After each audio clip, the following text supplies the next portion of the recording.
各位线上的同修，大家晚安，大家好，欢迎大家再度来到线上参加读书会。跟大家报告，今天上次我们就1年前的除夕前一天呢，我们是第88集，那时候我们讲发，然后过年后就1年后的第一次分享呢，那是89集啊，那时候又发又久。那今天呢是99。我们今天是直播第99集了天长地久哈。好，我们今天晚上的读书会主题呢是没有不能用的人，只有不会用的人啊。企业也好了哈，事业也好，修行团体也好啊，都很需要人才啊，也都强调呢如何去发掘人才、培训人才、储备人才、使用人才等等啊。人才一定是人，但是人不一定是人才了所以呢，对企业来讲呢，人还不算是最重要的资产。有人会怀疑你有没有说错啊？人是最重要的资产，你怎么说不是最重要的资产呢？人还不是最重要的资产呢，没有说错人不是最重要的资产。对的人才是了，因为对的人呢，对的人才呢，才会为公司创造更大的利润、更大的利益所以企业很竞争嘛，需要广纳人才这个甚至呢高薪挖角而且还花很多的成本进行人才的应征跟培育。虽然成本很高，但是如果选错人或用错人的话呢，那是成本更高，代价更高所以用人也是一门学问那这个是对企业而言但是如果对修行团体来讲呢，用人的思维就不太一样了修行团体是以缘相聚，以法相会是尊重生命，以人为本，所以呢，它是强调一切众生无论根基利钝，皆可成佛因此呢，他是不舍任何一人不放弃任何一人都要重用他，都要尊重他，让他发挥生命的价值。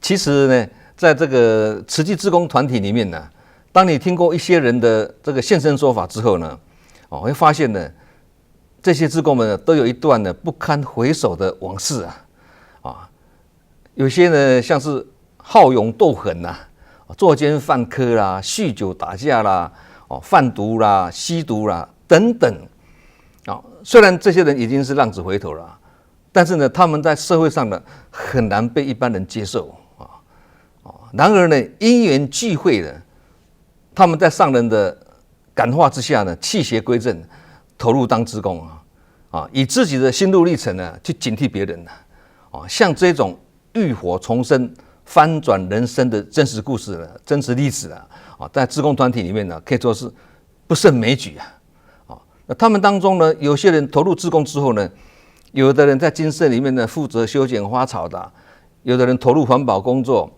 那有的已经是出狱但却再回去监狱做什么？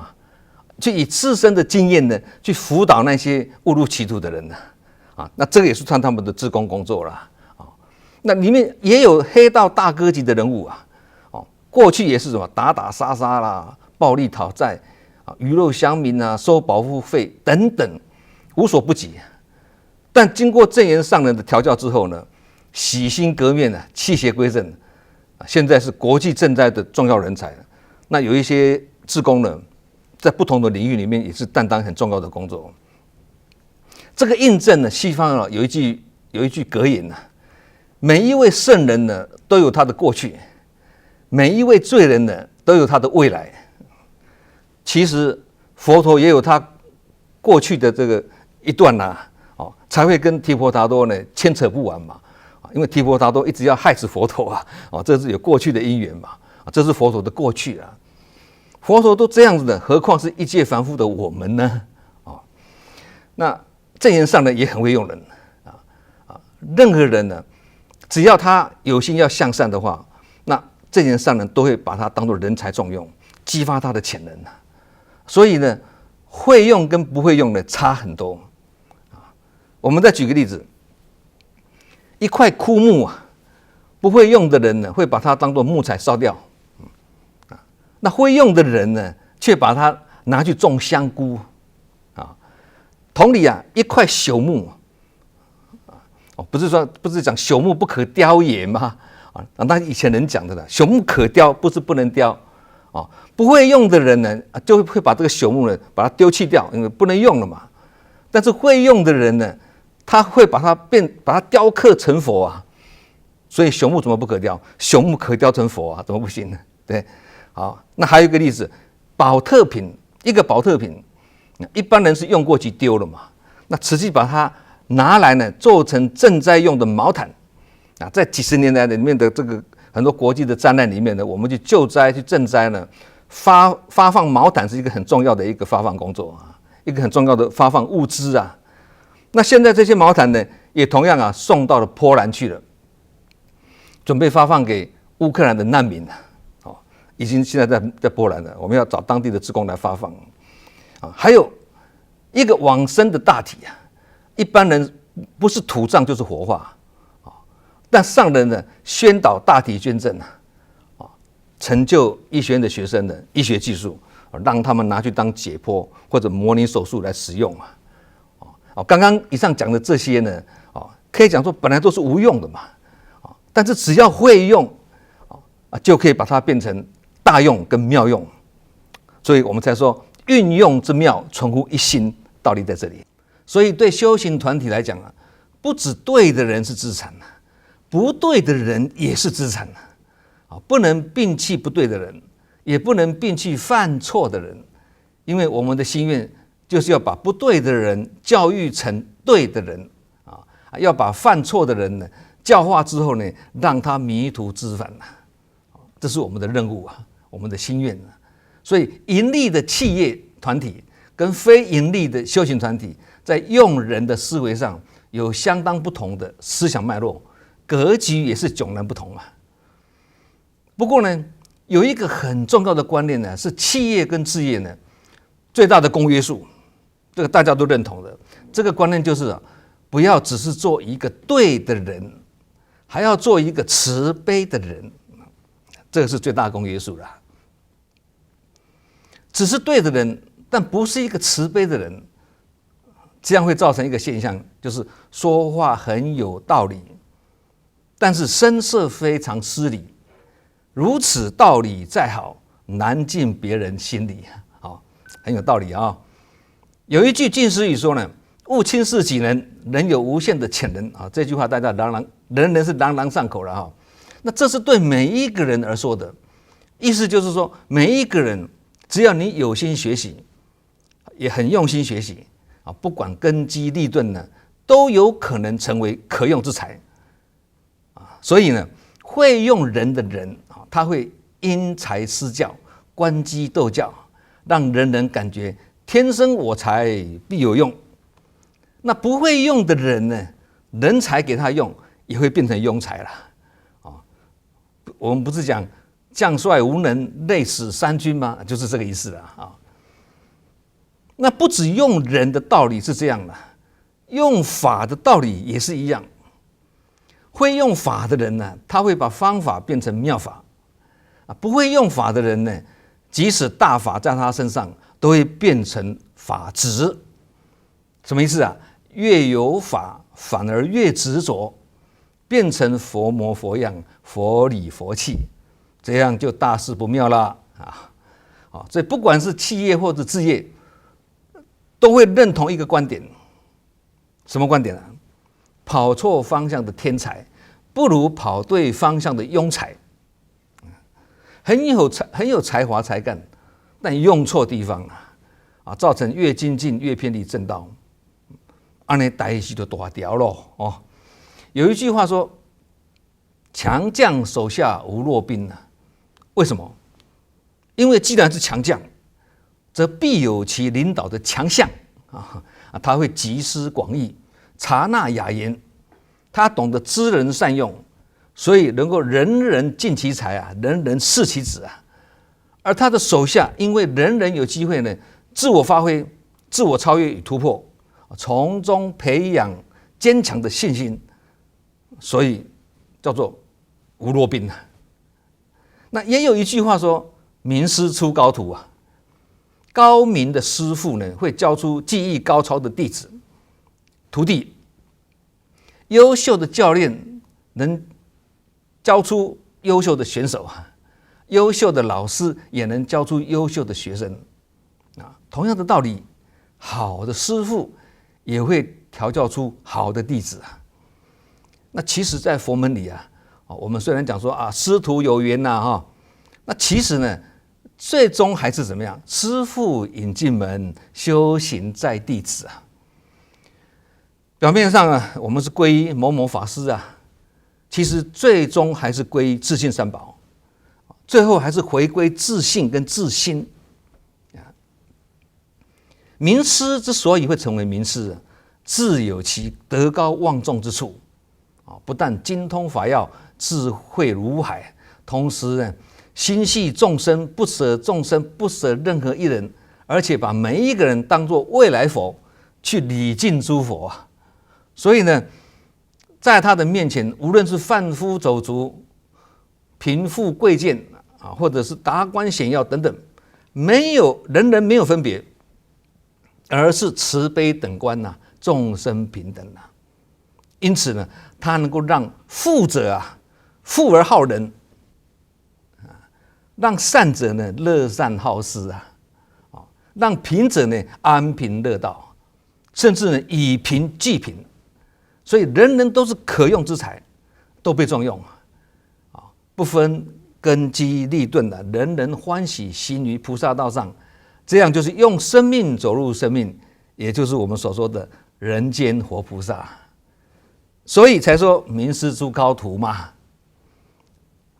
我们这个主题上，这个只有不会用的人，这个不会用的人有3个层次上面的意义啊。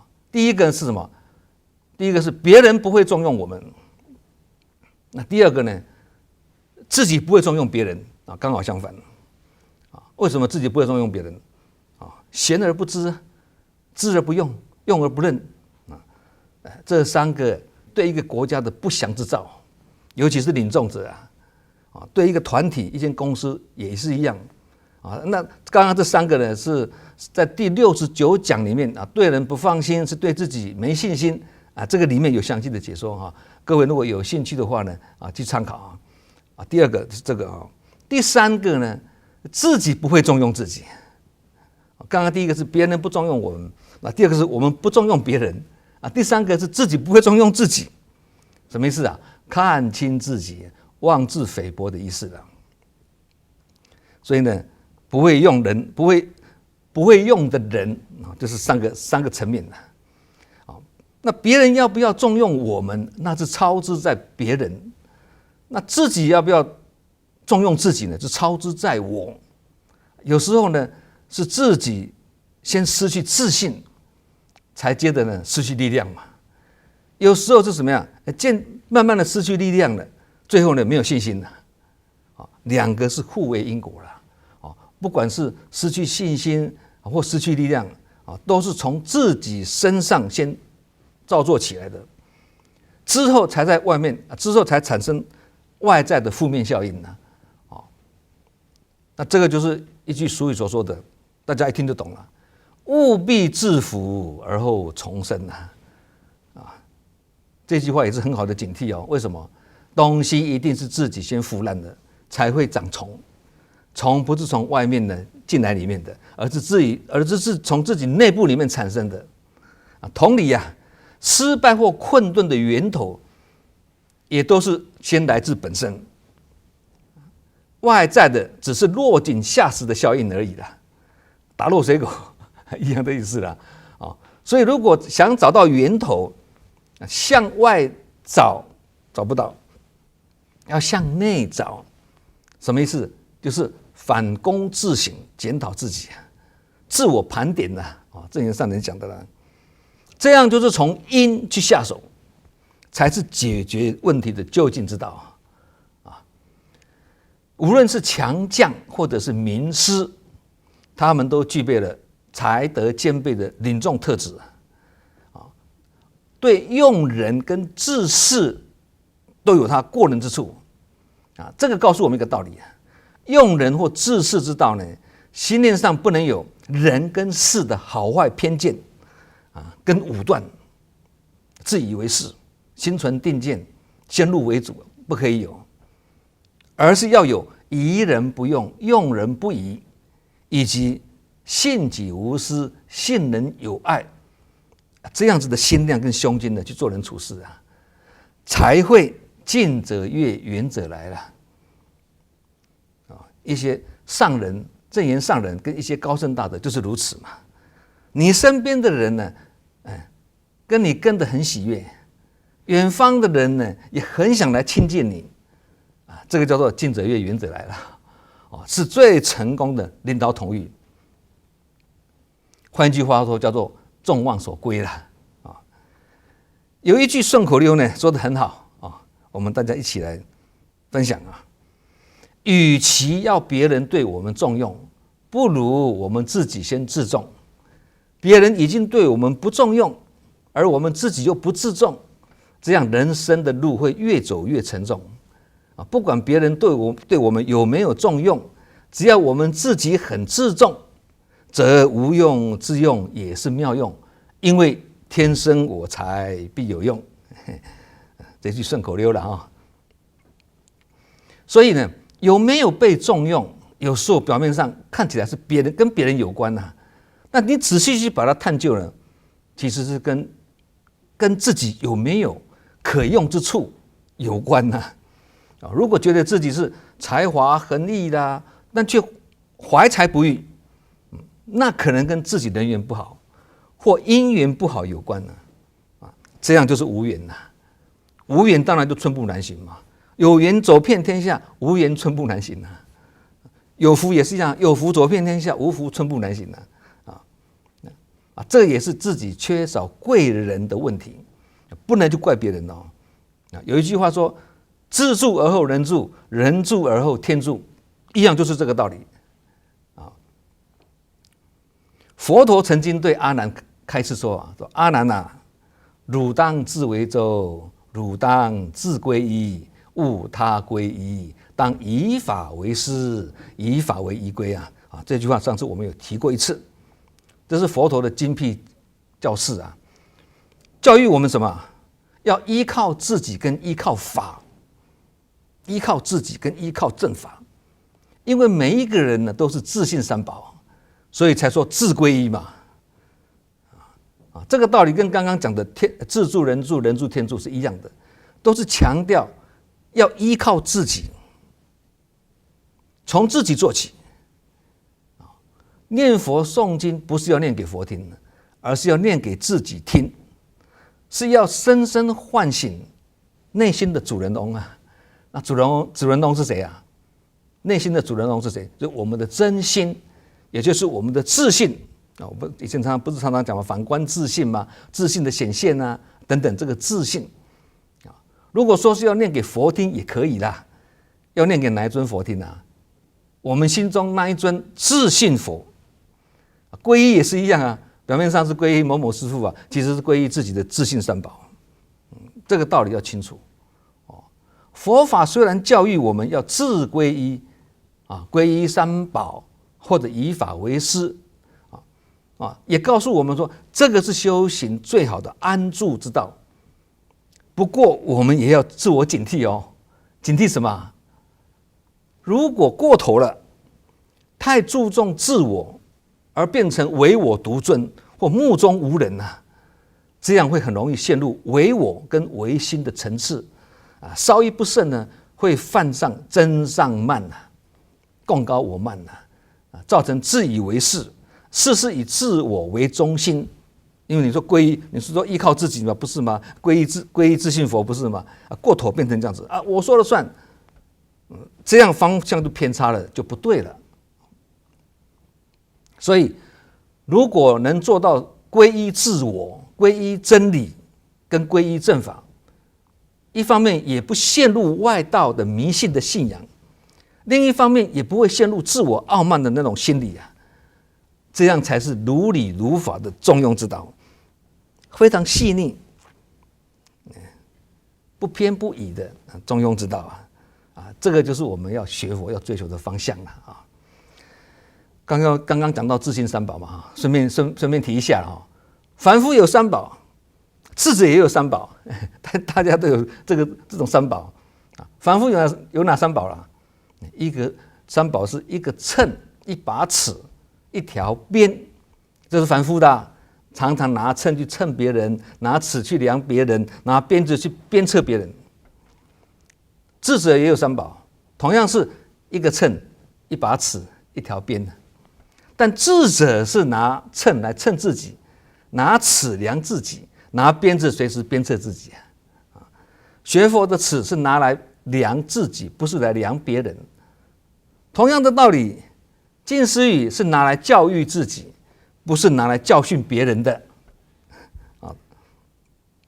有一次我参加一个环保志工的会议那当中他们大家会分享嘛。那当中有一位志工在分享的时候，就跟大家说哎呀，我在做资源回收的时候如果万一不小心发脾气请大家一定要善解我因为我的个性就是这样。这样讲就很没有道理。善解是要我们去善解别人不是要求别人来善解我们所以刚刚这句话是没有道理的。大家都这样讲的，不是乱成一片的嘛？对，别人要重用我们，这是我们的好因缘我们除了惜缘，还要感恩并用心发挥功能跟良能，因为有这么好的机缘嘛。那别人如果不重用我们呢，我们自己就要下反省的功夫了，使自己不具备被别人重用的条件呢，或是别人的分别心使然如果是别人有分别心，我们埋怨也没有用因为这是操之在他，由不得我们别人控制的不是我们我们唯一能做就是什么以自己的精进心去对治别人的分别心，从中启发感恩心，一切都感恩总有一天因缘会转变到时候呢，会日久见人心自然也会会变成行事比人强。那这个要一段时间所以也要用到什么沉得住气的功夫要用出来。所以沉得住气也是很重要的功夫其实别人有没有对我们尊重也是一样的道理刚刚是重用嘛现在是重用嘛如果自己太轻浮又不庄重这样呢绝对很难得到别人的尊重。所以孔子才会说君子不重则不威这也是要从自重先做起，从自己本身去下功夫这个也叫做刚刚讲的依靠自己，依靠法。人家如果对我们不了解，甚至不能同理我们不了解我们嘛也不能同理我们嘛，也不重用我们，而我们依然不会生气埋怨，相反的还立即反观自照，自我觉察，自我充实，这样就是做到什么行有不得，反求诸己。而这样子的修养，就是孔子所说的“人不知而不愠，不亦君子乎”。这句话，几十年前我就学了这句话，常常拿这句话，我也是拿这句话来警惕自己尤其在菩萨道上的非常好用这句话了人不知而不愠，不亦君子乎？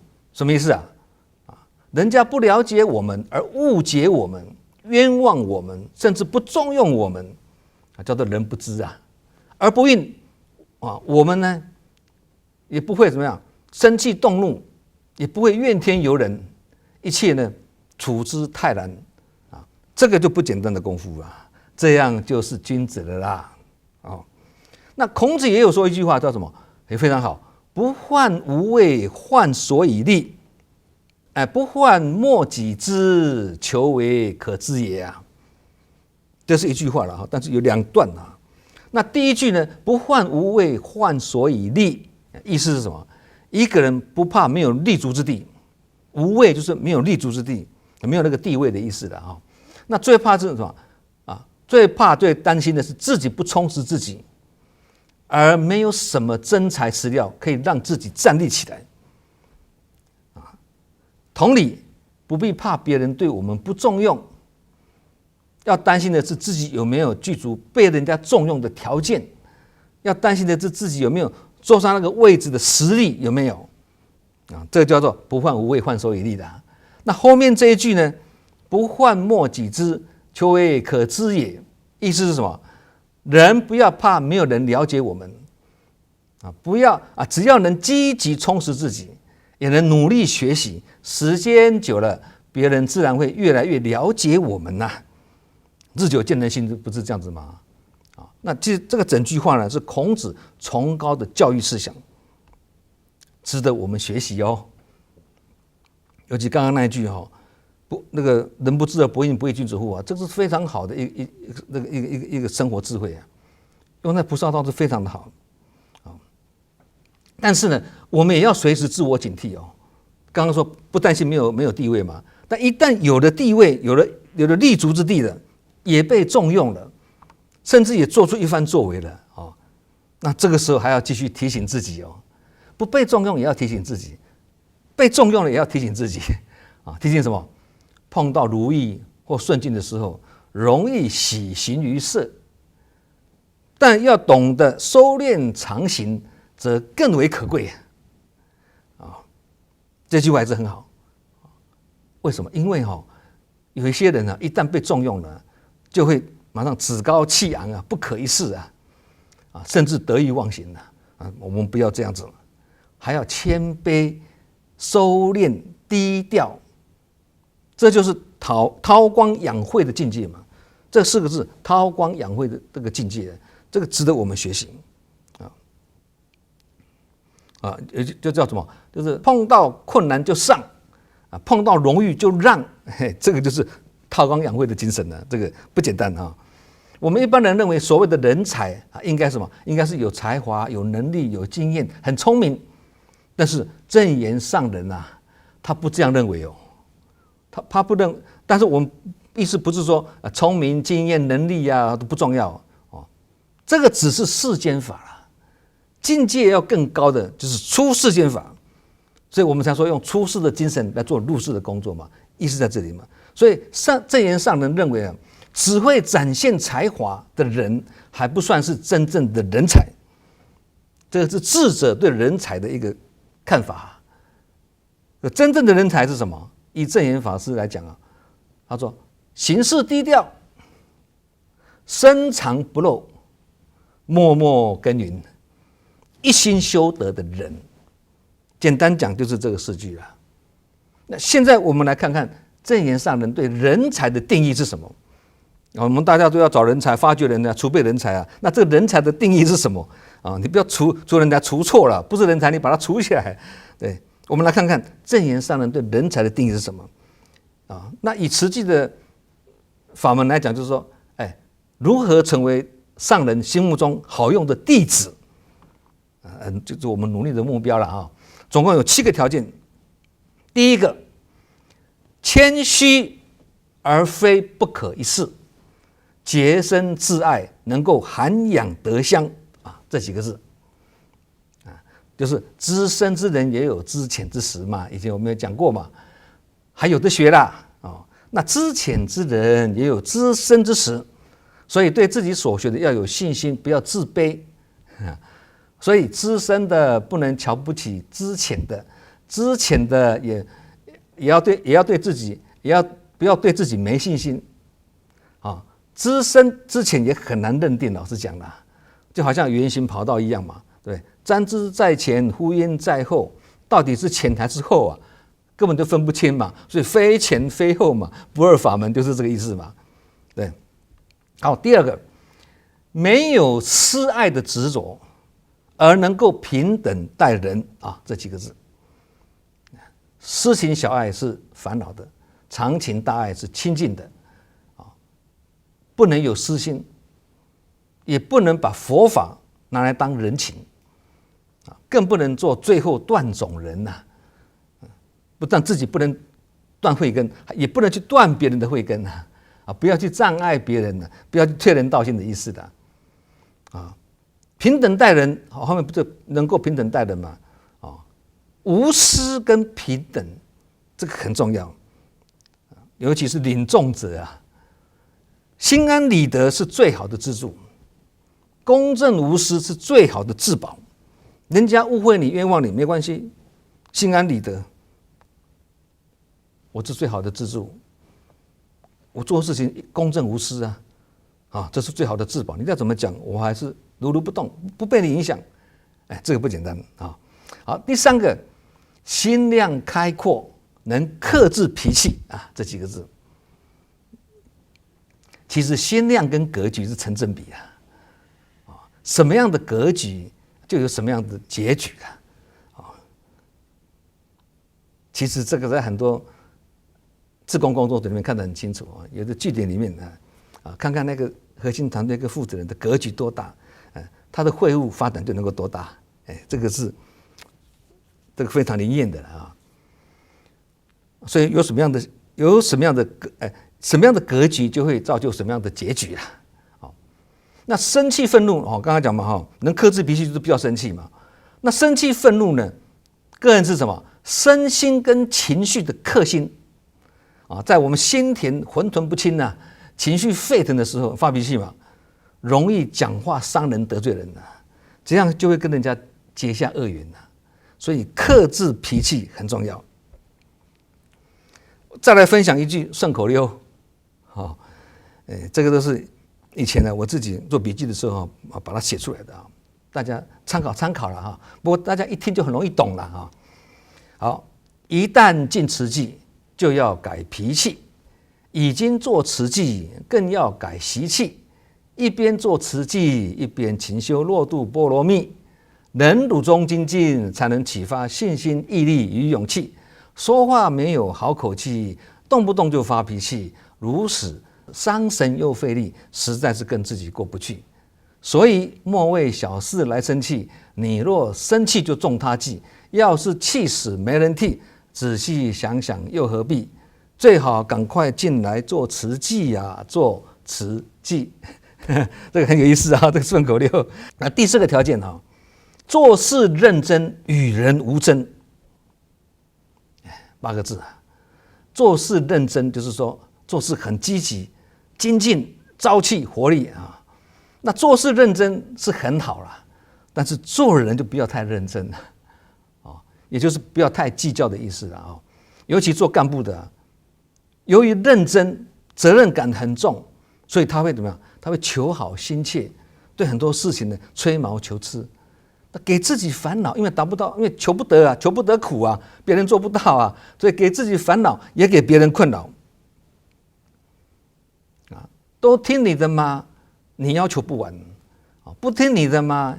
又好像对你不尊重要拿捏到恰到好处，实在很难就因为难才要来学习嘛，对你佛法的精神就是什么？随顺因缘跟与人无争。所以这句话讲到一个佛法的真谛了不但要随顺因缘随缘，还要与人无争。虽然与人无争但是2件事情要争不是什么都不争2件事情要争时间要争，智慧要争这2个都要争好，第5个条件，言谈举止有威仪风度。看起来好像也没什么但是呢做起来也不容易讲话要温言软语，雅言正语，讲出来的话呢都是在激励人心，祝福别人，加持自己该讲话的时候呢就用心讲，不该讲的时候就保持沉默开口动舌跟应对进退的分寸拿捏的恰到好处，这个就是一种威仪风度。刚才讲话了了分明应对进退分寸拿捏非常好，这个人的威仪很不错，风度很好，这样就是庄严菩萨了嘛。不该讲的讲一大堆，该讲的没讲，对不对？那这个就是不庄严的嘛。